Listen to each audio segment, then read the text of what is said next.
So you're playing Genshin, you do a 10 pull, and you get a 5-star Noblesse artifact set. Yes, in this video, we are going to look at the Noblesse artifact and talk about what it does and who it can be good for. Now, first, we are going to show where to get it. If you go to this domain in Leeway, you can see right here, it is in this artifact domain alongside Bloodstained. Now, Bloodstained is not that great of an artifact set unless you're building somebody for physical. So farming this through the domain is not going to be a great use of your resin. However, if you go to any alchemy table inside of Tibet, then you are going to be able to strongbox Noblesse. So that way you can farm a better set that you're looking for another character, and then anything that you get that may not be worth keeping, you can strongbox into Noblesse, because Noblesse is a phenomenal artifact set to have. So now let's look at what it does. Well, the 2-piece is going to increase your elemental burst damage by 20%, which is great. The 4-piece set is going to be using an elemental burst, increases all party members' attack by 20% for 12 seconds. This effect cannot stack. Now, that second part, this effect cannot stack, means that you can only have one Noblesse user per party. So keep that in mind, that you can only have one per party. Now, through this 2-piece and 4-piece, we can kind of think about who this might be good on. And it's going to be good on people whose utility comes through their burst. And one of, if not the most recognizable users of the Noblesse artifact set is going to be Bennett. Bennett is a phenomenal user of the Noblesse artifact set because his healing and his attack buff comes through his burst anyways. So by having this 4-piece set on him, we're going to be adding attack from the Noblesse artifact set into his already crazy high attack buff that you get from his burst, right? His utility comes from his burst. You don't get the attack buff or the healing through his skill or his normal attacks. It's always going to come from his burst. So through using his burst, you can do a lot of buffing with somebody like Bennett. And Bennett can go into a ton of teams using the Noblesse artifact set. Now, the main stats for the artifacts are going to kind of depend on the different characters that are using them. My particular Bennett is going to be a hybrid build where we're going to have like an Iansen, an HP goblet, and then a crit rate or crit damage circlet. If I wanted him to heal more, I would take that crit rate or crit damage circlet off and I'd throw an HP circlet on there. But I do like having him hit a crit every now and then, doing like over 100k damage, because of that 2-piece set, the elemental burst damage can be increased. Whenever he gets a vape through his burst, it's like 100k, right? So it's really good just to kind of have that little bit of extra damage. Now, in this particular team of using Farina, Bennett, Dia, and Xinyun, we are going to be running Plunge Dia. And as you can see, Dia has almost 3k attack, and this is without an attack sans on Dia. I still have my HP sans on Dia, even though an attack sans in this Plunge team would be better. But this is a ton of attack that we are getting over to Dia from the Bennett buff and the Noblesse buff. This is phenomenal. Also, C6 Bennett is giving Dia Cryo, is giving Dia Pyro Infusion for the plunging. So like this team just works together really well. But Bennett can use this artifact set in so many teams, and he is one of, if not the most predominant user of this artifact set. Now, another character that is going to be kind of similar, where you're gonna, if you use this person and you don't have another Noblesse user in this team, this is going to be your go-to Noblesse user, and that is going to be Mona. Again, this is a character whose utility comes from her burst. Mona is going to give a damage buff through her burst to her team. So again, the 4-piece set using the burst is going to increase attack. This is just going to give more of a buff from Mona to your team, and you can partner her with something like Thrilling Tales of Dragon Slayers to give an insane attack buff over to the character that takes the field after Mona. So you can use all of this together, Thrilling Tales, Noblesse, and Mona's own personal buffing through her burst, to have a ton of damage, as you can see in this Gaming Plunge team. Now, obviously, I'm not using Dia because C6 Bennett gives Dia the Pyro Infusion, whereas Gaming has it himself. But if you are using Mona in a team like this, then she can be a phenomenal Noblesse user. If you're using Mona and Bennett together, you can only have one Noblesse user, and most of the time it's gonna go to Bennett.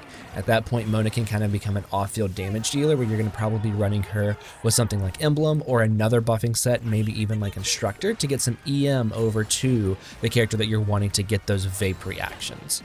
But if you don't have Bennett and Mona in the same team, then you can put Noblesse on Mona, and she can make an amazing use of this artifact set. Now, for the main stats here, you're probably going to remember like an ER Sands, a Hydro Goblet, and then a crit rate or crit damage circlet, depending on what you need more of.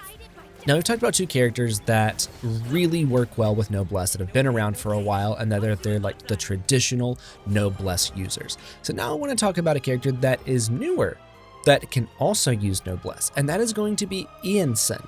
Now, in this particular team, we have Cinder City on Sheelanin. Cinder City is going to be Iansen's best set, but she cannot use the fullness of it if we have it on another team member. I believe you cannot have multiple Cinder Cities in a team, which is why you would have like Sitlali with Cinder City and then Sheelanin with Archaic Petra, because you can't use that effect twice. So if you have Cinder City on somebody like Sheelanin or Sitlali, then Iansen can be a phenomenal user of the Noblesse artifact set because it is still going to be giving this attack buff over to our main on-field damage dealer, being Veressa. So again, we want to use this kind of in a team where you have multiple sets that can only have one user per team. Pick which party member you want to have each of the sets.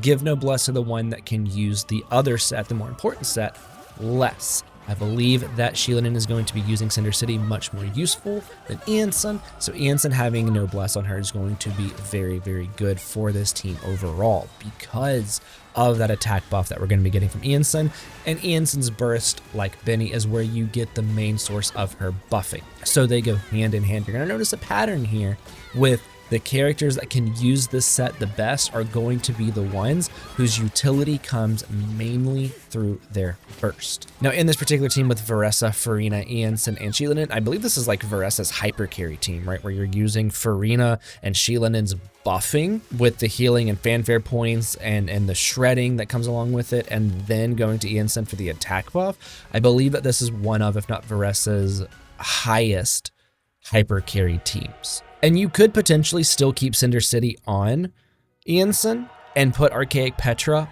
on Sheelanin, but I believe that Cinder City on Sheelanin and Noblesse on Iansen can also be very, very viable in this team. So now let's talk about where having Noblesse in your team would not be that useful. And that is going to be in teams that do not rely on the attack stat, which is going to be something like Bountiful Core. In this team of Nilou, Nahida, Yao Yao, and Coco, attack does not matter. The only thing that matters in this team is going to be HP on Nilou with some EM. Nahida, Yao Yao, and Coco need EM as well, and they all need to be level 90. That's really it. You do not need any attack stat in this entire team. So Noblesse would be useless in this team. You're also not going for burst damage. Your entire damage is going to come from Bountiful Core. In this team with Chiori, Alhaitham, Kuki, and Farina, of course I had to mention it. Now, Noblesse would not be good in this for a different reason.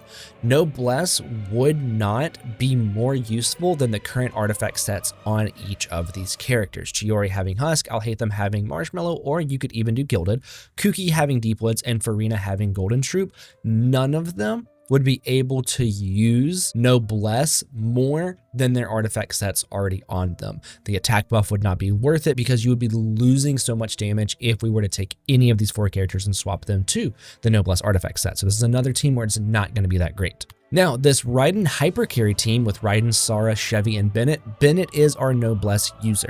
This is going to be a phenomenal team. And with this, I believe I can get Raiden to over 4,500 attack, which is crazy between the three of them buffing her. In this team where attack does matter, because EM doesn't matter in this, it's going to be all attack, we do want to have a Noblesse user. In this team with Arlecchino, Sitlali, Sheelanin, and Bennett, Sitlali is going to be on Cinder City, Sheelanin is going to be on Archaic Petra, Bennett is going to be on Noblesse. In this particular team with Kinnich, Emily, Dia, and Bennett, Bennett again is going to be our Noblesse user. Bennett appears a lot. This is going to be phenomenal because we want to buff Kinnich and Emily's attack as well as Dia's a little bit whenever Dia has to take the field, but this is going to be a pure burning team that we want as much attack as possible in it, and Bennett is very, very good at doing that in this team. This team that we saw earlier with Farina, Gaming, Shinyuna, Mona, this is going to be another really good one where Gaming is going to be getting a ton of vapes through the Hydro of Farina and Mona. Mona is going to be our Noblesse user. Shinyuna is going to be swirling and allowing Gaming to do increased plunge damage. So in this team, Mona is going to be our Noblesse user to buff the attack of Gaming. So now we're going to look at some individual characters, not necessarily teams, that can use it. Yes, these are going to be a little bit more niche, but let's still talk about it. Now, Rosaria is a character that can definitely use Noblesse. Rosaria's utility very much comes through her burst, giving a crit rate buff and applying a lot of cryo On the enemies, this is going to be very, very good. So Rosaria can use it as long as you're using her as like a buffing Rosaria, kind of like a utility Rosaria versus a damage Rosaria. Now this last one is going to be a little bit more niche, but I have seen it done, and that is going to be Yanfei, specifically Shield Fae with Lenny. Shield Fae is a Yanfei with constellations that unlocks a shield whenever she uses her burst that scales off of her HP. I have seen a Noblesse Shield Fae going to Lenny because Bennett was on a different team using Noblesse on this other team on the other side of the abyss, that Yanfei Shield Fae was being used instead of Benny. I believe it was an overloaded team with Lenny, Raiden, Yanfei, and then Chevy, allowing Bennett to go to another team, Shield Fae giving Lenny some protection because Lenny is susceptible to interruption. Lenny also hurts himself through using his kit, so having a shield on him was very, very good. Having a Noblesse user with a shield was very, very good for this Lenny. It was a very interesting team to watch, and it was actually really, really cool. So this is going to be another user of, this is going to be a much more niche user of it, but it can definitely work. I've seen it work. Now I know I said one last on Yanfei, but this is the real last one. Shinha. Shinha can be a very good user of Noblesse. I believe that normally though you run in a double attack like 2-piece Glad, 2-piece Shim, but you can definitely use Noblesse on Shinha. And if I'm wrong, Akio is going to be in the comments to correct me. So I appreciate you, Akio.